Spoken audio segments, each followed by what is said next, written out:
Things that we've all experienced in life. Number one, meeting someone on vacation that you think you're gonna marry. For a 48-hour period, you thought you met the love of your life. She was tan, she was hot, you guys knew virtually nothing about each other other than the possibility of never leaving Cabo or Atlantis and starting a family. She would work in the gift shop and you would become a millionaire doing something because you just pirated Wolf of Wall Street for the first time and you're jacked up about finance. Ultimately, this person will end up becoming a Snapchat Bitmoji in the wind, but for a brief period of time, she was the one. Number two, your friend's mom that was a little too involved. Everybody had a friend's mom who is the fun one.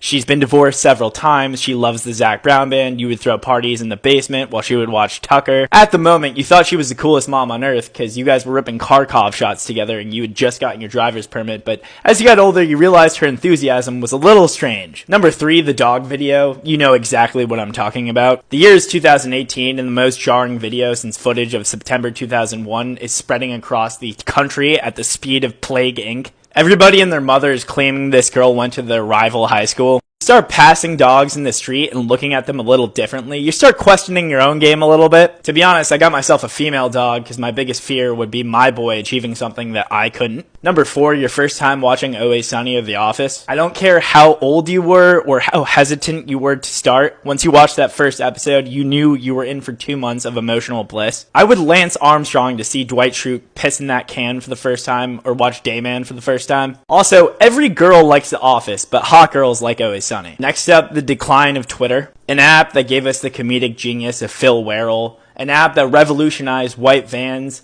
and an app that changed Ray Allen's legacy forever has been destroyed by the political discourse of morons. I would do anything to go back in time to where Twitter was just an app where guys would freestyle and go, And finally, the girl that got her period for the first time publicly. Probably the worst thing to happen to an adolescent girl whose name isn't Amanda Todd. Maybe you were on a class field trip or doing some project. The fellas are talking about John Wall or Halo or some other prominent point.